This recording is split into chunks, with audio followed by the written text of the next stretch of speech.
지난해 7월 회계 처리 규칙 위반 혐의로 주식 거래가 정지된 대우조선해양의 회생 가능성에 대해 기대가 모아지고 있습니다.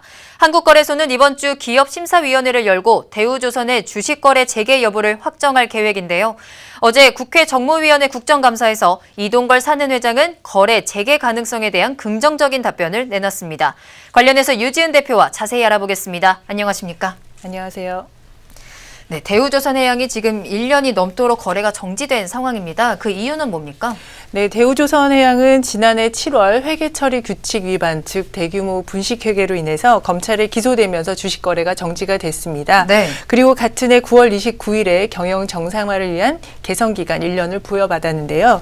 대우조선해양은 그래서 검찰 기소로부터 지금 현재까지 1년 3개월이 넘는 기간 동안 주식 거래가 중지된 상태입니다. 네. 지난달 28일자로 이 거래 중지 시한은 만료가 된 상태인데요.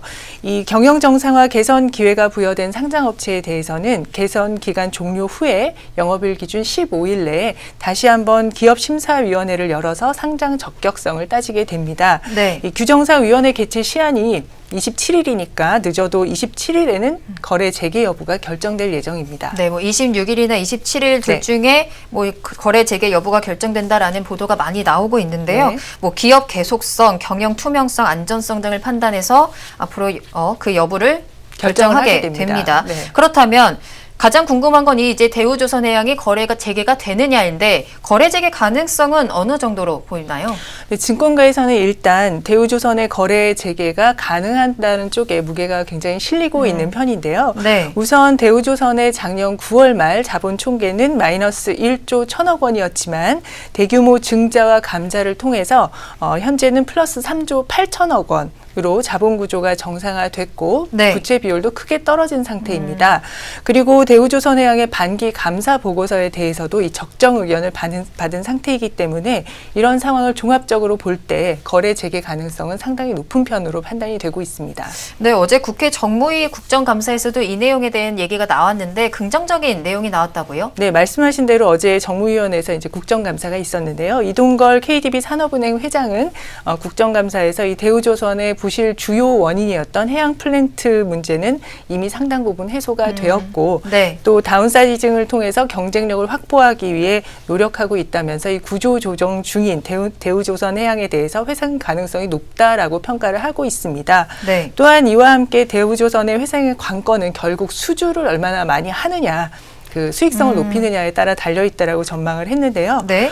당연한 얘기겠죠. 이 회장은 이 전 세계적으로 수주가 되살아날 당시에 이 대우조선이 수주를 활발히 할 수 있도록 최대한 지원을 하겠다라는 입장 또한 밝혔습니다. 그리고 1년간 이 거래 중단한 상태에 있는 그 주식에 대해서도 거래 재개 요건은 충분히 갖춘 상태라고 긍정적인 답변을 내놓았지만 그럼에도 이제 최종 결정은 결국 거래소가 하는 것이라고 밝혔습니다. 그렇군요. 이 대우조선해양의 주식 거래가 재개가 되면 굉장히 많은 변화들이 나타날 것으로 예상이 됩니다. 어떤 변화가 예상되고 있습니까?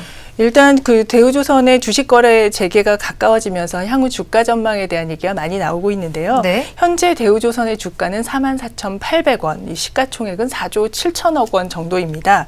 회계 처리 규칙 위반 혐의로 거래 정지가 결정이 된 작년 7월 15일에 주가는 4,480원이었는데요. 네. 이후에 산업은행을 비롯한 채권단의 감자 결정으로 인해서 주가가 높아지게 된 거죠. 10배가 뛴 거네요. 그렇죠. 주식 병합을 하게 되면서 이제 주가는 10배로 뛰게 된 거죠. 네. 그런데 이제 증권업계에서는 이제 주가 전망에 대해서는 단기적으로 부정적인 전망을 내놓고 있습니다. 왜냐하면 일단 거래가 재개되면 그동안에 출자 전환했던 주식과 유상증자에 참여했던 주식들이 대거 물량으로 나올 것으로 전망을 하고 있는데요. 네. 일단 대우조선은 지난 4월에 총 1조 3,500억 원 규모의 부채를 중에 50%를 출자 전환한 바 있습니다. 그리고 네. 나머지 50%는 만기를 3년간 연장을 했는데요. 이때 이제 출자 전환된 물량, 그러니까 채권의 50%를 주식으로 받은 이 채권단의 물량과 또한 지난 4년 동안 2015년부터 한 4차례 정도 유상증자를 해서 3조 8천억 원을 레이스를 했는데 이 물량들은 사실은 그 채권단 은행들이 유상증자에 참여한 것입니다. 그러니까 사실 네. 자발적으로 대우조선해양에 전망이 긍정적이었다라고 보기보다는 채권을 살리기 위해서 참여한 것이라서 이런 출자 전환 물량과 유상증자 물량이 일단 거래가 재개되면 대거 쏟아져 나올 가능성이 높아서 단기적인 매도 압력을 받을 것이다. 이런 전망이 우세합니다. 뭐 그와 함께 조금 부정적인 전망으로 나오는 것 중에 하나가 당시에 투자자들이 손해배상 청구를 하지 않았습니까? 그렇죠. 이제 그것들이 좀 더 본격화될 것이다라는 얘기가 나오더라고요. 네, 이 손해배상 청구 소송이 본격화되면 아무래도 대우조선해양의 그 재무구조에는 취약한 영향을, 나쁜 영향을 끼칠 수밖에 없게 되겠는데요. 이 앞서서 법원은 9월 초에 대우조선해양 투자자들의 손해배상 소송 당시에 다음 재판을 주식거래가 재개된 이후에 재판일을 지정을 하겠다라고 한 바 있습니다. 그래서 이제 주식거래가 재개되면 재판이 다시 진행되게 될 텐데 현재는 그 주식이 정지된 상태이기 때문에 손해액의 범위를 정확하게 산정을 할 수가 없는 상황이죠. 네. 투자자들이 현재 그 요청한 손해배상액의 범위는 1,600억 원인데 이 금액이 이렇게 작은 건 아니기 때문에 이게 주식 거래가 재개되더라도 어떤 좀 대우조선해양에는 부정적인 영향을 끼칠 수밖에 없는 상황입니다. 그렇군요. 뭐 이런 조선업계의 경우에 장기 프로젝트가 많은 만큼 이런 회계와 관련된 문제가 많은데 이 문제들에 대한 대책도 필요해 보입니다. 네, 지금까지 대우조선해양의 주식 거래 재개 가능성에 대해서 유지은 대표와 이야기 나눠봤습니다.